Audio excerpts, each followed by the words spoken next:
Hello, good afternoon. Sobrang init, no? Dito tayo sa bahay, may ginagawa lang tayo eh. Ah, sobrang init, kaya dito muna tayo sa stay at home. Kaya lang, alam nyo, ito, marami tayong mga problema na, no, na kinakaharap. Pero bago yan, Marraro po at your service. Mabati tayo sa ng isang magandang araw sa inyo. Okay, so ito, no, marami tayong kinakaharap na problema, no. Tayo ay nasa ilalim pa rin ng state of calamity dahil dito sa El Nino phenomenon. Pagkatapos nasa ilalim din tayo ng state of ano yan? Emergency because of power crisis natin dito. At kasabay pa nito dahil dito sa emergency ano yan? EPSA, emergency power agreement, ano, na ngayon ay alam nyo maraming nagugulat sa mga bayarin, ano. Anyway, binabayaran sa kuryente, no. Anyway, ito pong muli ang inyong kabanlingkod, Marraro po at your service, na nagsasabi sa inyo ng okay, ngiti lang. Ngiti lang tayo. Ngumiti lang daw. Sabi nga nung isang nalugi sa sibuyas eh. Iyakan mo lang. Oo. Iiyak mo na lang yan. Eto ngayon, halos ang babayaran natin sa kuryente ay sabihin na natin parang nasa 28 pesos daw eh, no? Hindi pa natin nakikita. Hindi ko pa nakikita yung yung aking bill, pero yung iba umaangal na nakita dumoble ang kanilang bayarin. So nakakatakot, nakakatakot talaga. Ano ba na itong ginawa sa atin ng Occidental Mindoro Electric Cooperative? Kala natin magagaling na yung mga nakapwesto diyan, di ba? No. Kala natin magagaling. Anyway, ito dadaanan ko lang lagi ito sa social media, itong bangayan ang mga magkakabilang panig. So, at tayo naman ay nakachamba rin na nakausap din itong si Ginoong Ben Sanchez, na isa rin sa mga nagpapaliwanag. Iba naman yung sa kanyang paliwanag. Ano ba ito? Pakinggan po natin kasi napakinggan nyo naman yung sa business side, no, si Ginoong Giwa, tapos si Ma'am Lasivar, narinig na rin nyo. Ito naman si Manong Ben Sanchez naman, ang titingnan natin, pakikinggan natin ano yung kanyang saloobin tungkol dito sa kuryente na ito na nakakadismaya. Ako sasabi ko lang sa sarili ko, ito ba sumpa na? Sinumpa ba talaga itong Occidental Mindoro o talagang parusa na? Biruin mo na El Nino. Tapos yung mga sibuyas, yung mga pananim natin na nadali pa, no? Mayroong maraming umiiyak. Tapos ngayon ito yung matindi, yung bayarin sa kuryente, no? At ito nakatawag pansin na ito sa Pangulo ng bansa, no? Alam niyo naman, tayo naman patuloy lang ang report natin, bilang national media. Ay kung ano yung naririnig dito ay pinaparating natin sa national level. At doon napapakinggan din naman yan ng ating mga national government. Kasi kung dito ka lang magsasalita, dito ka lang maririnig, at hindi naman maririnig sa national level, baliwala rin. Hindi rin masyadong kakagatin. Dito lang umiikot yan sa atin. Anyway, ito, nakaugnayan natin si Ginoong Ben Sanchez, no? Na isa sa mga nababasa ninyo, nasa social media, aktibo ito, sige, at pakinggan po natin yung kanyang saloobin, kanyang mga opinion, kanyang mga pananaw tungkol dito po sa problema natin sa kuryente, no? Okay, sobrang init. Okay, palagi ko naman hindi naman iinit ang ulo nyo pagka napakinggan ninyo at napanood itong ating pagkikipag-ugnayan sa kanya. Okay, take it away. Okay, kumusta ka na? Mabuti naman, maayos naman. At least kahit paano kauwi ko lang rin naman ang San Jose. Mukhang busy-busy ka sa mga gawain mo Hindi naman masyado, no? Medyo may inaayos pa kami para... Okay. Naiintriga lang ako dahil pag pinag-usapan ng kuryente, ay laging ang pangalang Ben Sanchez ay laging nakapaloob doon sa issue no? Ano ba ang tungkol diyan sa kuryente na yan dito, lalo na sa mga issue ngayon dito sa atin? Alam mo yung kuryente na yan, sabi nga, bago nung itatag yan 1974, nandyan na rin ako. Umalis ako dito. Ngayon, mula 2014, kami nila Aguilar, yung nagtatag ng if you remember this Wanted Ilaw, Yes, oo. Diana, Yes, oo. si Aguila, si Annette, at saka meron pa siya, kalimutan ko na Yan at least yan hindi kami pinapansin. Pero mapababa namin yung dating DOE secretary. Medyo nagulantan sila. So, anong sabi ng secretary na yon, irrelevant na ang IPC. So, nagsimula ng construction nitong sabi. Hindi ko lang alam kung ano nangyari, bakit itong geothermal nawala sa linya. So, okay. OMCPC ang pumasok. By 2017, nakumpleto na. Di ba, 2017, 24 hours na, 24/7 ng kuryente. After 1.5 years or almost 2 years, tinapos na. Ang paliwanag ng NEA, Tomeco, hindi nila akalain na yung power requirement ng Occidental Mindoro ay sisipa ng ganong kabilis. What do you mean sisipa? Tataas? Umangat ang pangangailangan. Ang pangangailangan. From, I think, 16 or 20. Okay. Tapos bigla naging 20 plus. Yes. Diyan na nagsimula uli ang brownout. Kasunod na sabi, pilit na inayos ng Umeco. Nandun din ako, 2019. Piniresenta ni Umeco si GM file doon. Yung roadmap nila sa hanggang 2045 yata yun, 40. 2020, yung This is 25 years yun. 25 years na long plan. Long plan yun. Long plan. So, sa madaling sabi, by December magsisimula ng 2019. Ang problema, hindi na aprobahan. Pinabago, ibig sabihin, hindi naman sinasabing ni-reject, kundi pinabago ni dating Secretary Cusi. So, ano yan, ulit-ulit na pinabago hanggang inabot ng COVID. Tapos ng COVID, wala, ganun pa rin. Ito ang late 2020, 2022 na kaintindihan na rin. At last time na yung huling CSP na aprobahan nung June 25, 2021 ba yun? Kasi sabi, pero tataka ka, bakit hanggang ngayon wala pa rin? Ganun pa rin. So walang pagbabago sa nakita mo? Actually, wala silang ginawang pagbabago dahil kumbaga sa kwan, parang naipit ba? Sino ang naipit? Iniipit yung OMCPC or ang Umeco na kumbaga sa bakit hindi aprobahan? No? Kompleto na CSP. Lahat yan, nandiyan na. Sino ang dapat mag-approve? Ang ERC. Ang ERC. So, ERC, binabatuli sa ERC.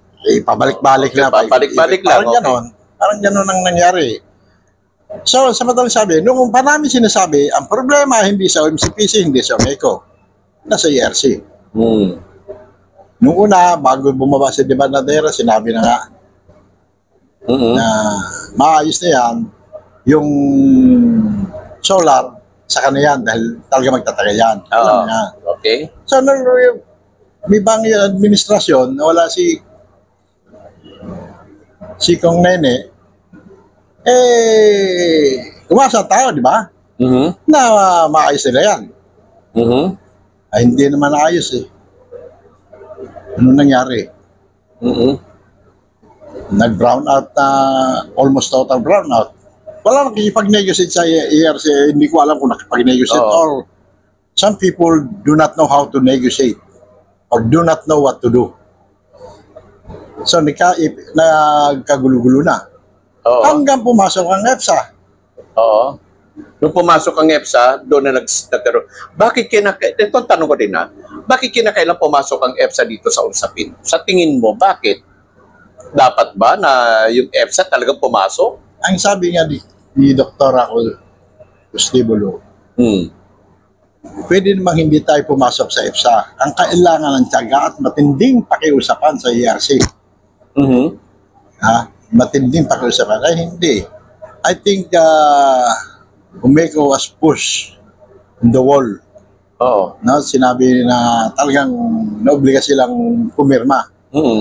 At si Dr. Gustibulo pumirma, merong with objection.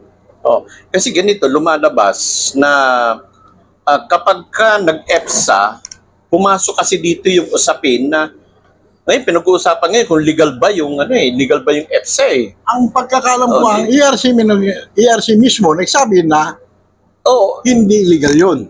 ngayon parang lumalabas ay na bagit mo, sabi ng ERC, legal. Sabi ni ERC, hindi legal yun. Hindi Mali yun. Illegal. Illegal yun. Illegal yung bakit nagpustro sila sa ang naging Yun yan sabi ng ko. ERC. ERC din nagsabi. Oo, yun yung sabi ko. Sabi ko dun sa Seasons Hotel noon, ang dami yung implementing rules and regulation.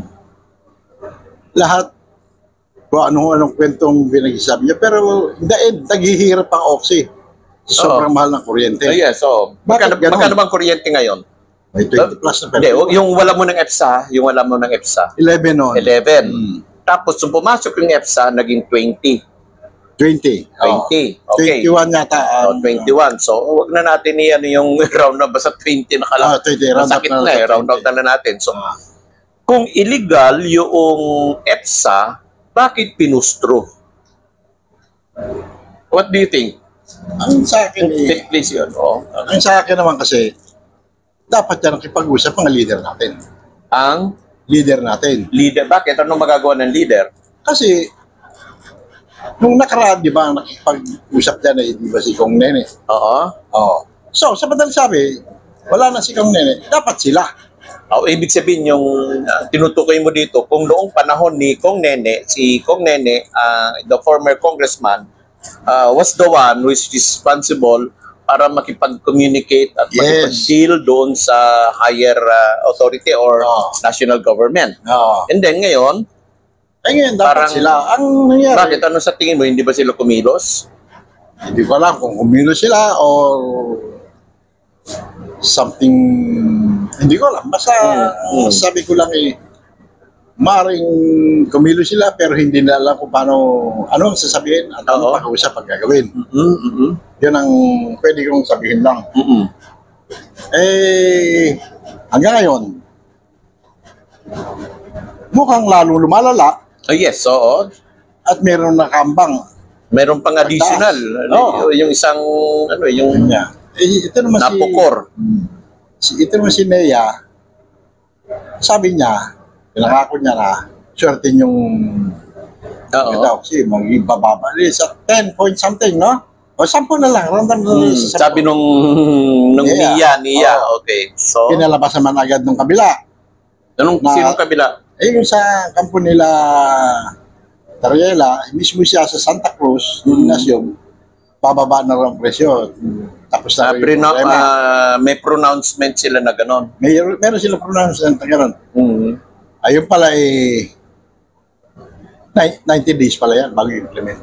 Oh, kasi base doon sa kanilang yung kautusan ng ERC ay meron tinatawag na 90 days at meron yung hindi. Kaya ang sabi daw Pero ang pinagtataka implementa ko, na.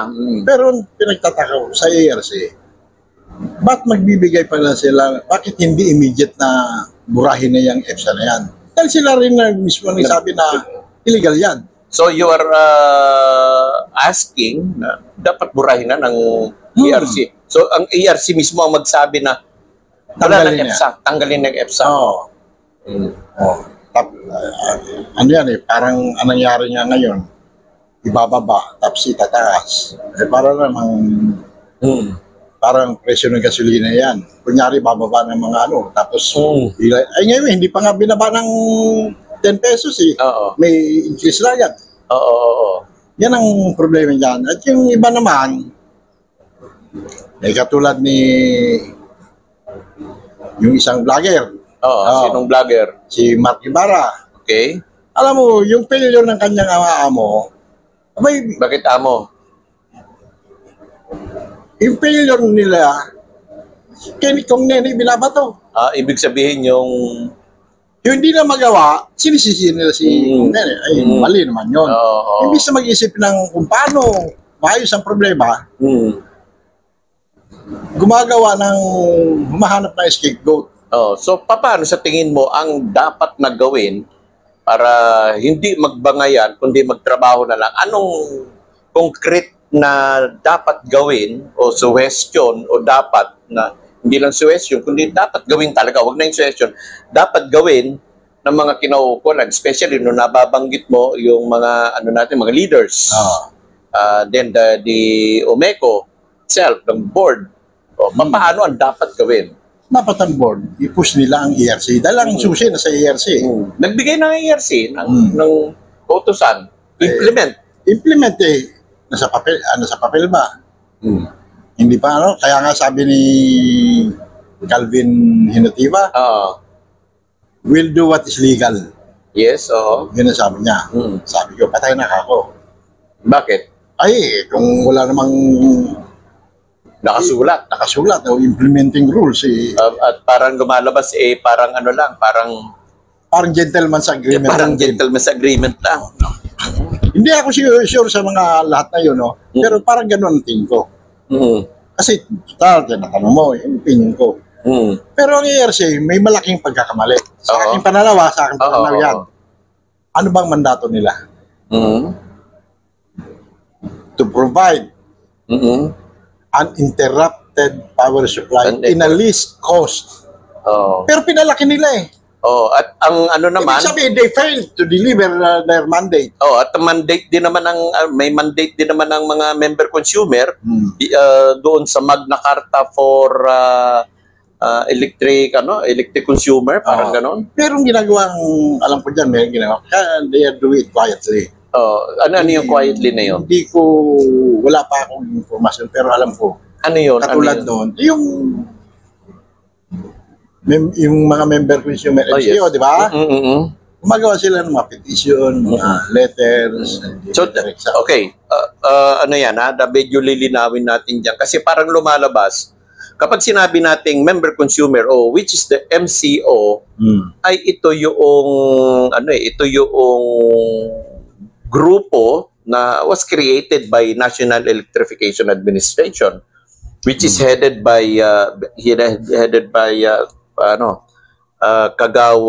Barangay Kagawad o Pag-asa, Joel Antaran.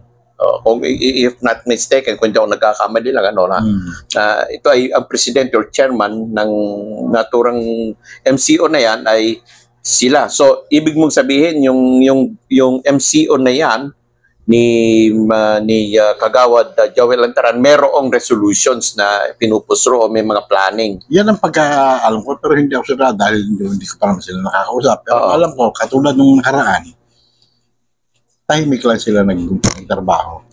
Kasi mayroon lumalabas, baka yung binabanggit mo, ito yung pundidong ilaw. Hindi naman. Are you related with the Pundidong Ilaw? Or are you one of the member? I'm not invited. Bakit? Ay isa ka member consumer. Hindi ko alam ang masyadong dyan. Pero tingnan ko kung anong... So, open naman yata sa MCO yun eh. So, balikan natin yung nabanggit na yun. So, ano yung MCO na yun sinasabi mo? Sinong MCO? Ay, basta yung grupo na yan na ano, kasi nung... Hindi kailangan matiyak natin kung sino yung grupo na yun eh. Kasi medyo, medyo malabo. Gray area yun. Ano kasi, ayaw ipabanggit ang pangalan dahil ayaw ng congressman na papapel. Dahil sa gobyerno din siya. Oo. So, pero hindi, we are talking about MCOs. Hindi, basta yung grupo nila silang mag-ano nun. Okay, so may tahimik na nagkumikilos. Okay, so it works naman, kaya lang, sa daming paikot-ikot, sabi nga sa'yo, di ba, pasa-pasa, sisi. Oo, totoo yan. May nangyari naman, pero not exactly yung inaasahan natin. Ano yung nangyari na yun? Nakarating sa taas. Oo. Kay BBM, okay. Alam ko nakarating doon. So, yun yata isang dahilan na nakialam siya noon, nagbigay yata ng kung ilang 100 million, 140 or... matagal na yun. Matagal na yun. Yun, tinorbaho nila rin yun. You're talking about the past na ang nangyari noon dahil walang subsidy.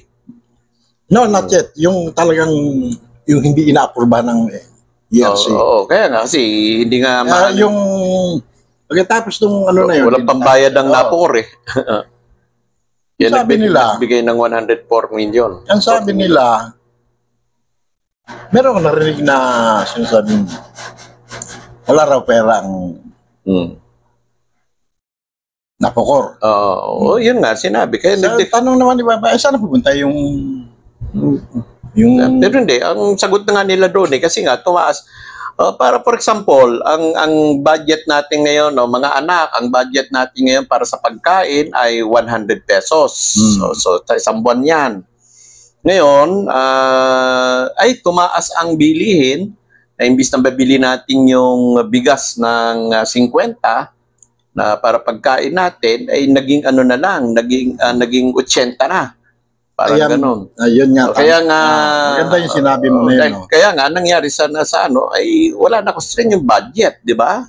Kaya yung napokor, ibabalik natin sa napokor, wala talaga silang maibigay na subsidy. Kaya nga nag-cut yung pagbibigay ng subsidy na dapat inaasahan ng OMCPC. In fairness with the OMCPC, kasi umaasa rin sila sa subsidy dahil part yun ng contract nila na magbabayad ang Umeco, may certain Umeco, which is the member consumer, na may certain, halimbawa piso ang babayaran ng member consumer, at halimbawa ang charge ng OMCPC ay 2 piso, so ang babayaran ng member consumer ay piso, yung gobyerno naman magdadagdag ng piso para maging 2 piso yung babayaran. But yung 2 piso na yun, yung piso na yun ay nawala, hindi kayang ibigay ng napokor. Kaya nga nagkaroon ng pledge ang Malacanang na magbigay ng 140 million, if I'm correct, if I'm mistaken about that. Yun ay para doon lang sa tulong na ibibigay sana sa payment para tumakbo yung planta. Yun eh. Ang ninana ko, saan pupunta yung perang kinakalda sa atin na yung missionary, yun? Lahat ba ng kooperatiba sa buong Pilipinas walang tinatanggap?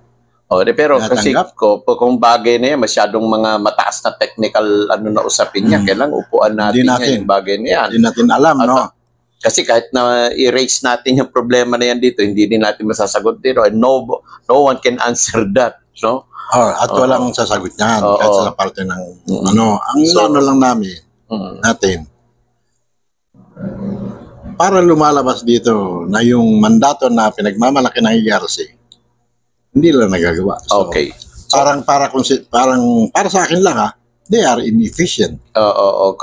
So talagang hindi lapses ito, no? Yung kung sasabihin natin nihiling natin na kumilos ang ERC, kumilos naman. Pero ang sabi kumilos na, ipatupad nyo na ang bola daw ay nasa Umeco at nasa OMCPC. What do you think? Ipapel nila, parang nasa ganun . Wala ka bang Wala ka bang, nung kayo dumalo ng mga dialogue, ng mga consultation regarding that, no? Kasi previously, nagkaroon ng mga dialogue consultation, no? Saan ba ginanap yun? Sa Seasons Hotel. O Seasons Hotel? Or dito sa kanilang Yes. sa Umeco mismo? Di. Seasons Hotel mismo. Okay, so anong naging doon? Basta pinatutupad ng ERC. So papel ang Sinasabi hinaharap yun. naman ng Basta sinagot ng OMCPC, we will do what is legal. tama naman. In favor with in Kasi- fairness, no? Tama naman sila. Wala nga, kung merong questions, Oo. OMCPC will be spending hundreds of millions. Mm-mm. Tapos malabo yung sisingilin nila. Mm. May negosyo yan eh. Mm. Ang okay ang OMCPC na mag-isip na negosyante. Mm. Pero ang ERC, So you hindi dapat negosyo ang inisip niya. so Responsibilidad oo. nila. So ang pinaka point dito, no? The bottom line is ERC talaga. ERC talaga. Matagal na namin sinasabi na ERC yan. Pero anong ginagawa nila? Katulad ng Marky Maka. Mm. Ay meron pang isang politiko, inakusahan pa si Nene na piso, 2 piso. Mm. Ngayon, sabi ko nga, ang subsidy, i-round up lang natin sa ng ERC sa MCPC sa ating 7 piso. Eh bakit nung mag-EPSA 10 dinagdag? Sana punta yung paano yung 3? Bakit naging ganon? Inaprobahan ng ERC. Pagkatapos binawi nila, sabi nila hindi tama yan. Hindi legal yan. Hindi legal. At tapos ngayon, ano nangyari? It looks like lahat ng hinaing ng taong bayan is falling to deaf ears hanggang na naghihirap. Ang mabigat niyan, nagdagdag pa. Yeah, so even the PhilReca, no? Ito yung association ng mga ng mga cooperative yata, no? PhilReca if not mistaken. Are you aware of PhilReca? Philippine Cooperative, etc., no? Hindi ko alam ang operation nila. Pero meron silang inilabas na resolutions na para bang sinasabi nila na ibalik na yung subsidy dahil kasi illegal nga yung EPSA. Lalo na pagdating dito sa mga spag area o ito yung mga nasa mga island. Kasi hindi naman tayo nakadikit sa national grid, no? Na dapat talaga ayusin na yung national grid niya para hindi maging problema. Yung national grid. Ito marami nagsasabi na ito may gustong pumasok na power provider. Meron pang hydrogen, may ano-ano pa yan, Pero ang tanong ko, sinong negosyante papasok ng ganyan sa loob lang ng 5 taon? Kasi mismo si Kusi, sinabi niya, kaya inigsian ang kontrata sa OMCPC ng una 4 years kaya nag-apela yung Umeco at saka OMCPC. Ginawang 5 years. Kasi within 5 years, ikakabit tayo sa Luzon Main Grid. Okay, paano papasok yung mga windmill na yan, yung hydrogen power na yan, nuclear reactor na yan. Sabi ko, kung papasok man ng mga yan, tsak, under national government yan, di uwi na. Hindi po pwedeng papasok basta dito. Sabi, kami mag-provide na yung ganito ganyan. Gusto nila kasi magpapasok ng bagong provider. Di i-welcome natin. Ang tanong, sino kung papasok siya sa within 5 years? Kasi after that, kakabit tayo sa Luzon Grid. So, yung mga sinasabi na yun, pinapangako, sinasabi na yun, malayo yun. So, ibig sabihin, hindi ka naniniwala sa mga pangako na yun? Hindi. It will not materialize talaga? Hindi. It will not materialize because Kusi himself, sinabi niya, in 5 years, i-coconnect sa Luzon Main Grid ang Mindoro Island. Tapos diretso sa okay. Dati may usapan pa, magtatayo ang DMCI sa Kaluya, sa Simirara, mapasok dito. Tapos diretso Palawan. Wala, puro kwento. So, Isa pa sa nagiging opinion mo lang dito kasi walang legal basis ng itong personality, itong Umeco. May alam ka ba tungkol doon? Sa Umeco? Oo, ng Umeco ay wala ng technically wala ng legal personality. Hindi ko alam yan. Pero ang alam ko, ang Umeco kasi, ano pa patakbo na dyan? NEA eh. NEA. Okay. NEA. So, ibig sabihin to, hindi talaga yung mga board ang nagpapatakbo dyan. What do you think? Obligadong hindi. Siguro ma-policy sa implementation, mga kung ano-ano yan, pwede sa board. Pero yung pinaka-importanting bagay na NEA talaga. Hindi ibig sabihin, puppet. Parang ganon. Hindi naman sa puppet. Hindi naman maganda yung di ba? Talaga yung lahat ng cooperative, may board of directors. Oh, yes. Hindi kaya sila yung NEA, under guidance sila ng NEA. Under guidance. Hindi kaya yung NEA tumatay yung mga ventrologist. Tapos hindi, kasi hindi rin ba? Kasi itong mga ibang BOD natin, natakot daw na tatanggalin sila kapag hindi sila pumayag sa sinabi ng NEA. Maganda yung sinabi mo. Natakot dahil baka tanggalin ng NEA. Sila yung board. Apparently, gano'n na narinig ko Oo. At alam saan mo narinig yan? Ay, may influential people din. Yeah, so... pero hindi ako pwede magbanggit. Okay, influential people like politicians, siyempre. Actually, malapit sa Umeco. So sabi, kung hindi raw sila papayag, tatanggal. Pero nag-resist si Dr. Susibulo. Oo. So ito, kung hindi papayag, something like that na nababanggit mo, so ito, nag-transpired ito saang bahagi nung usapin na ito, yung pinagkukwento natin, EPSA? I don't know sa EPSA. Kaya nga napunta sa EPSA. Okay, napunta sa EPSA. Request ng NIA. Baka siguro ganito. Ito, lalaruin ko lang yung isip natin. Baka nag-usap ang ERC at ang NAPOCOR, kasi walang pambayad ang NAPOCOR, ang sabi niya, sige magpalabas tayo ng EPSA para ang magbabayad na mismo yung taong bayan. Pagkatapos, para itong power provider ay walang agam-agam, kasi pagka siya sa NAPOCOR, ang tagal na singilan dito, di ba? Business yan eh. Bakit ako makikipag transact sa yung sabi ko nga, 2 piso 2 piso. Yung piso ko, makukuha ko. Yung another piso para mabuo yung 2 piso ko na bayad sa akin. Tsaka paano ko matagal yun? Magiging kalugian ko yun. Di tama ba yun? Tama yun. Baka nag-usap, di ba? Palabasin mo yan. Hindi natin. Kasi may pumasok. Pwede yan. Kasi, para may pumasok na interim relief eh. Hindi, ano ko lang dyan Hindi naman ito, yung sabi niya, factual na Basta ito, yung opinion ko lang. I think, NPC, hindi yan si buying time. Kasi kung totoong wala sila pera. Pero bakit di na lang sabihin na ganito ang problema?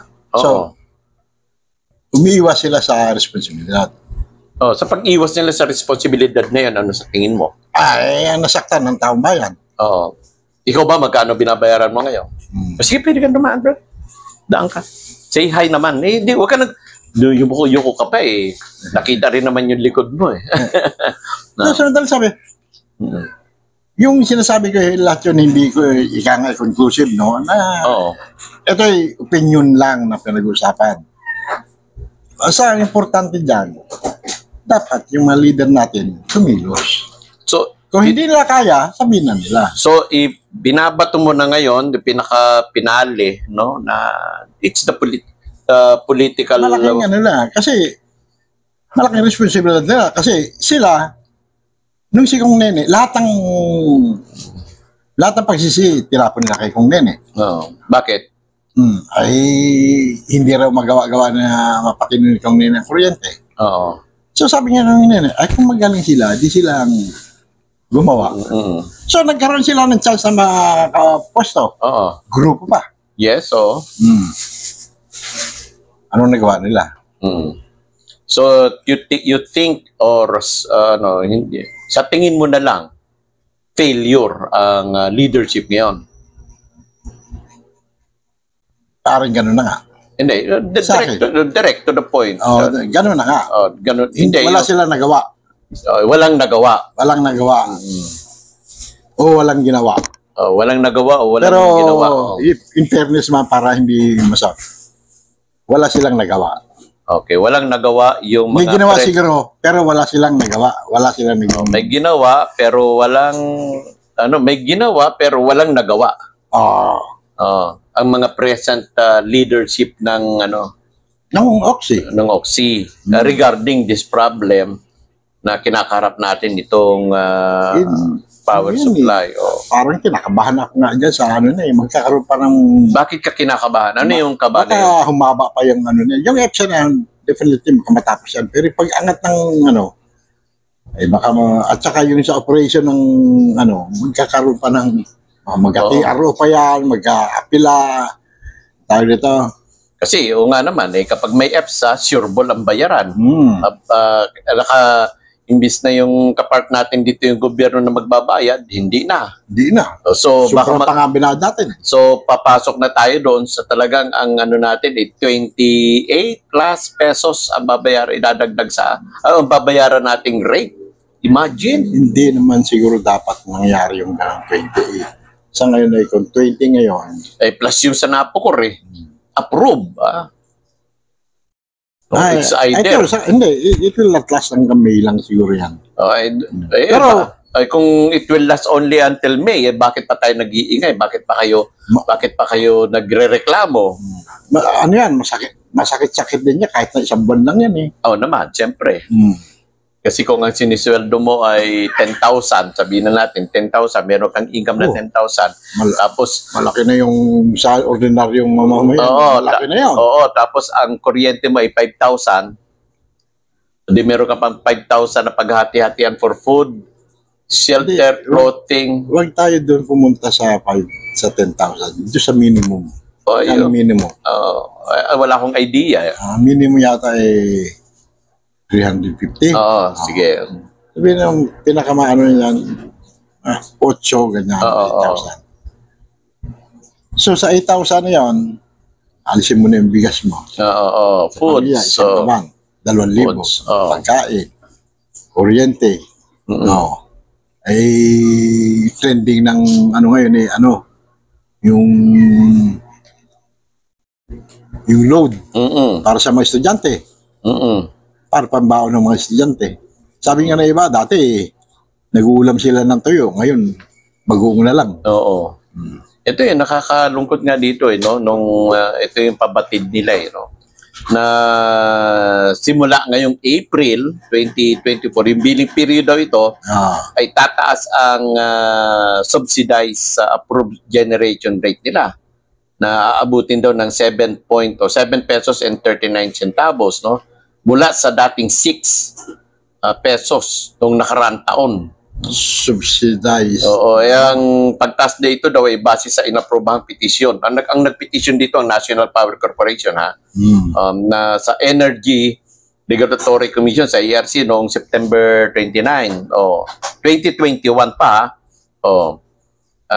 Kumbaga, ito daw ay para daw maiwasan pa nga ito, dagdag para maiwasan ang pagkalito, ang petisyon na napura pinag-usapan noong April 5. Ito lang na kailangan. So Meco Hall ay tungkol dito sa isang yung kaya nagkalituhan isang panibagong ruling ng petition nila para daw sa tinatawag na interim relief. Nagkaroon pa ng mga signature campaign para tutulan nito. Ang naalala ko na nagtutol dito ay ang Ormeco ang pati ng I think Oriental. Si Governor Bons ang meron. Yes, active siya yung gobernador na Oriental. Magaling. Sa problemang yan. Nai-interview ko rin yan kasi ang reporting ko ay sakop ko yung nasasakop po yung Oriental. Nakakausap ko din may mga balita. Ewan ko yung governor natin kung kumikilos. Okay, so malaking paghamon yan. Tingin mo ba hindi kumikilos? Hindi ko sinasabi hindi kumikilos. Ang tanong ko lang, kumikilos nga ba? So ngayon, mararamdaman na natin yung additional na 7 pesos and 39 centavos. So sabi natin, para ano na lang, mabilisan na lang, 8 o kaya 7 na rin lang. Ako naawa So sa mga 27 pesos. Ako naawa sa mga tao dyan sa ano. So ano ang ano mo? Ano ang final ano mo? Nasa iyo ang pagkakataon. We need a better negotiator. No. Yung talagang qualified at talagang lumalaban at alam ang batas. Kasi katulad nito yung Epson yun illegal yan. Wala sa batas yan. Pero hindi napigilan. So samantalang kailangan lang natin dito yung matino at marunong na makipag-usap sa taas. Yung may koneksyon. And who? Na nirespeto. And who? Ay, isa lang naman na po pwedeng kung ano yun dyan. Sabihin, si Nene Sato lang. Okay. Aywan ko, kasi they have the chance, no? Yung sa mga nakaupo ngayon, pero sila pagkakataon, they all fail. Disappointed ang Oxy. Umiyak ang Oxy, hindi lang disappointed. Sabi niya, ay wala tayong magagawa, ay ganun talaga. Pero kasi inano naman ng iba, kaya naman nakaupo sila dyan. Dahil naniwala sila sa pangako. But it looks like they don't understand yung mga technicalities ng batas tungkol sa kuryente. At sa IPIRA na yan, sa DOE, ERC, hindi naiintindihan. So ngayon, umasa na lang muna tayo na talagang tataas ang billing natin. Ang sabi ko lang, medyo hawakan yung baba nyo para hindi gumanga ng gusto. Pigilan yung nga talaga, andyan tayo eh. Nga talaga. Okay. Sabi nga kumbaga sa wala kayong magagawa kundi sumunod. Sabi nga, meron nga kasabihan na gutumin mo lahat ng mga yan. Pag desperado na, kahit anong itapon mo dyan, kakainin. Parang aso lang, Hindi, parang ganun nga. Okay, so final word mo, Sir Ben Sanchez. Ang tagay ko lang masabi, yung mga kampo na nanira dyan, yung huwag nila protektahan na mali. Huwag nila sisihin yung nasa tama. Huwag na yun. Magsabi na lang totoo. Huwag magsinungaling. Huwag iligaw ang taong bayan. Huwag tinatawag dito na linlangin ang taong bayan. And God bless Occidental Mindoro. Okay. Thank you. Okay mga kaibigan, pasalamat tayo sapagkat nakaugnayan din natin dito si Mr. Ben Sanchez na isa sa mga talaga namang nakikita natin. Sila yung mga nagbabakbakan sa Siguro pag may pagkakataon tayo, yung iba naman makaugnayan din natin para magpaliwanag tungkol po dito sa kuryente, the power. May power talaga sa power. Okay, thank you mga kaibigan. Huwag po kayong alis. Maraming salamat. At magandang hapon sa inyo lahat. Okay, ayan, narinig na ninyo ang buong kwento, sa kwentuhan namin ni Ginoong Ben Sanchez, So kayo na po ang bahala na siyempre mag-analisa, dapat ba, may pagkukulang ba, o nasaan ba yan, pagtulungan na rin natin, pagtulungan natin paano dapat natin gawin para ma-resolve itong problema na ito na kinakarap ng ating lalawigan. Problemang hindi natin maintindihan kung saan ang gagaling ito. Okay, so itong po muli ang inyong abang lingkod, Marraro po at your service, na lagi po nating tatandaan, Vox Populi, Vox Dei. Ang tinig po ng tao ay tinig ng Diyos. Hanggang sa muli. Kayo'y nakikinig kay Marraro at your service.